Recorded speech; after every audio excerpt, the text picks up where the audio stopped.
Kaip ir čia, kaip ir Europoje, senovės Korėjai, reikdavo, jeigu norėdavai tapti pareigūnu, dirbti valstybėje, reikėdavo išlaikyti egzaminą. Na štai įsijojo laikyto egzamino ir pamato, kad gyvatė užpuolė šarkų lizdą. Ir gyvatė nori suėsti šarkiukus, šarkos vaikelius, o viršui sklando dvi šarkos išsigandusios. Na, studentas buvo labai geras šaulys. Jis turėjo lanką, jisai įsitraukia iškart strėlę ir nušauna gyvatę. Ir šarkos dėkingos suka jam virš galvos ratus, kliegia, krykauja ir jam labai dėkoja.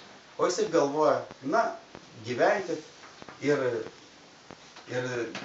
būkit laimingas. O aš, reiškia, toliau patenkintas savo sugebėjimais, joja toliau laikyti egzaminų. Jau ir vakaras ateina ir jisai prijoja šventyklą. Vidury niekur, vidury miško, stovi šventykla, varpinė šalia. Ir išeina iš šventyklos moteris baltais drabužiais. Irgi labai keista, iš kur nesirado, nesuprantama, vidury miško. Dailiai apsirengus moteris, reiškia, pasiūlo jam apsinakvoti šventyklą, jisai apsinakvoja, apsinakvykina. Naktį atsibunda spaudžiamas. Pasirodo gyvatė apsivijus. Vėl gyvatė. Apsivijus reiškia gyvatė ir ta gyvatė jam sako, tai tu, reiškia, dabar aš tau atkeršysiu, o studentė, tu ten nušoviai mano gyvatė vyrą. Pasirodo, kad ta gyvatė, kuri buvo užpuolus šarkiukus, buvo jos vyras. Nu ir jinai jau jį visai gąsdina.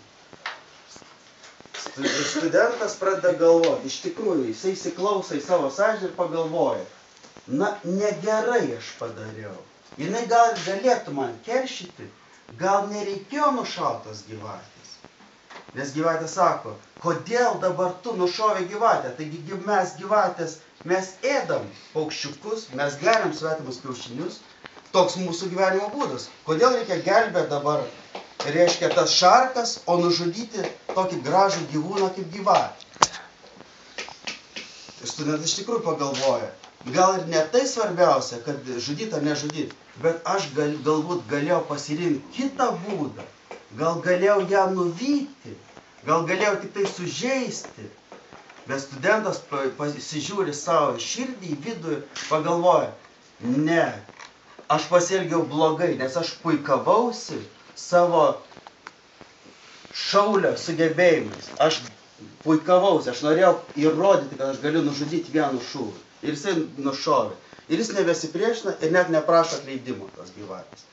O gyvatė kažkaip jai irgi nebeįdomu, kaip auka nebesipriešina ir jinai sako, na gerai, galbūt aš tavęs ir nežudysiu, jeigu varpinėje varpas 3 kartus suskambės, kol saulė pakils.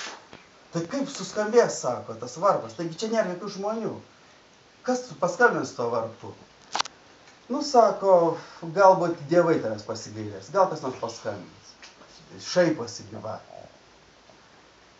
Ir laiko jį visą naktį apsivijus ir laukia to šviesos. Ar paskambins kas varpu ar ne?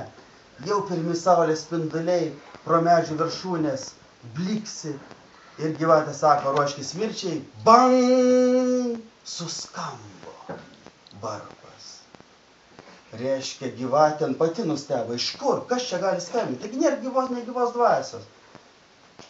Antrą kartą, klang, antrą kartą suskamba, gal atsitiktinumas ir tyla, trečią kartą neskambina. Gyvatė įsižiojo kirsti ir silpnai suskamba 3 kartą. Klang! 3 kartą suskambėjo, reikia žodį vykdyti, reikia žodžio laikytis ir gyvatė paleidžia studentą ir jis išeina iš šventovės. Nueina prie varpinės, o ten kas, be abejo, galite atspėti, kas skambino varpais. Atsidėkodamos šarkos, taip. 2 guli šarkos, leisgyvės, jos įsibėgėdavo ir trenkdavosi į varpą, taip atsidėkodamos. Jos nugirdo tą pokalbį, kad reikia gelbėti paskambinant 3 kartus. Ir šarkos išgelbsti, atsilygina, taip, už išgelbėtus vaikus. Ir studentas po to karto visiškai pasikeičia. Jisai nebesipuikuoja savo šaulių sugebėjimais, o stengiasi būti visiems lygiai teisingas ir be reikalo netiminėti gyvybės. Tai va, tokia graži pasaka apie šarkų dėkingumą.